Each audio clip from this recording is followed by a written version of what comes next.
Welcome again to Joe Stunner Boxing. Before we go any further, if you follow this channel, you'll know that I've given Frank Warren a lot of, shall we say, condemnation. And you might turn around and say, who the hell are you? You're just a bloke with a YouTube channel. And you're absolutely right. I'm just a fan. I'm just a fan of boxing. But I put my money into grassroots boxing. So if I don't see something happening, I'm entitled to have my say.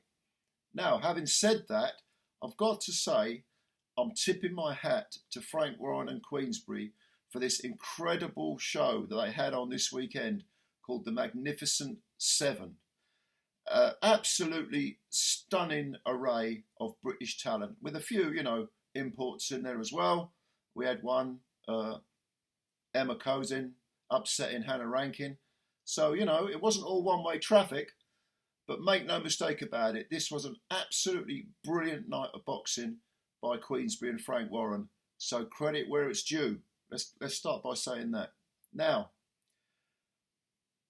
it was topped off with a main event that was just brilliant, absolutely brilliant, not just because of the action, but because of the incredible atmosphere. It was Denzel Bentley defending his British middleweight title against Nathan Heaney of Stoke-on-Trent. Before they even got in the ring, there was, as you may have seen, if you've ever seen Heeney fight before, his ring walk was just stunning. It was the crowd. I mean, he's such a huge ticket seller. He sells, tickets by the skipful. The crowd and Heeney himself, as he walked to the ring, were serenading everyone and anyone with Tom Jones's Delilah. Actually, that song predates Tom Jones, if you know about it. It's actually an old song, but it's become sort of Tom's property because he's done the definitive version. And fantastic song. I saw Tom Jones a few years ago, actually. He must be in his early 80s now. And he was in his late 70s at the time. And his voice was still brilliant. I mean, I'm an old punk, go back to the late 70s, early 80s. That's my thing. And I like 50s rock and roll as well. Elvis and, all that lot. But when I saw Tom Jones, I thought, what an incredible voice. Well, he would have been proud of the Nathan Heeney fans and Nathan himself for belting out Delilah. And I don't know what effect it had on Denzel Bentley when he came to the ring. But he looked a little bit, what's the word I'm looking for? Flat, perhaps? A little bit introverted. And when the fight began, of course, Heeney, the rank underdog, we knew that he was going to have to fight the fight of his life. He was going to have the perfect game plan and execute it over 36 minutes of fighting. And that's pretty much what he did. That's not to say that Bentley didn't have success. He did. He won rounds, no doubt about it. I had it 115, 113 to Heeney at the end. But the judges had it was it a majority decision? I think it was. And I think, I can't remember the scores offhand, but I remember thinking, the first judge said 115, 115, and the next two, one had it something like 116, 112, 117, 111 was the other one. I thought they were a bit wide, because Denzel Bentley was landing heavy punches. And he was dangerous throughout the whole fight. It was strange, because Nathan is a huge middleweight, and he looks so much bigger than Denzel Bentley, but you thought, Denzel's dangerous. He's like a coiled spring. And in the early rounds, it became obvious that Denzel was going to do what he normally likes to do, which is the big overhand right, and he has a swinging left hook, very, very sharp and fast. It's not necessarily that wide a left hook. Sometimes he can tighten it up. But he loves that overhand right. And he was landing on Nathan. But here's the thing. Nathan was firing back. He had the balance correct between firing back and putting it on Denzel and letting him know I'm not going anywhere and not being too greedy. Because as we've said before, all this talk about I'm going to take him into deep water, it's only deep water if you force a guy to fight at a pace he doesn't like and you put some damage on him in the first half of the fight. Well, that was what Nathan was doing. And Nathan was so amped for this fight.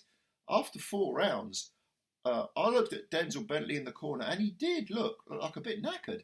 It's almost like his mind was not entirely on the job, or perhaps the event itself had some sort of negative effect on him. I don't know. If ever you needed a crowd as a corner man, this was it. I mean, the crowd got behind Nathan.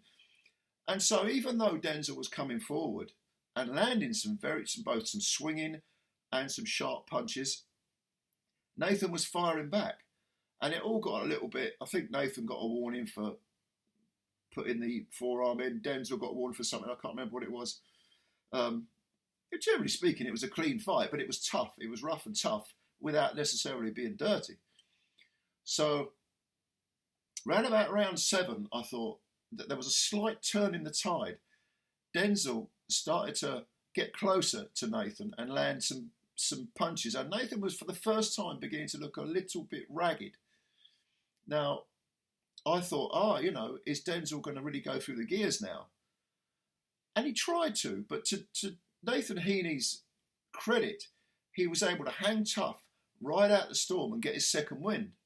And even though he had his nose bleeding, I think there was blood coming out of his mouth, and Denzel had a few sort of minor swellings around the face, but nothing major, Nathan was able to sort of mostly, not always, but mostly, contain the undoubted power of Denzel Bentley. Denzel was coming forward and was always looking dangerous, but Nathan was kind of outworking him. There were lots of little flurries, pity-pat shots, which you were thinking as the fight was going on, are the judges going to count those?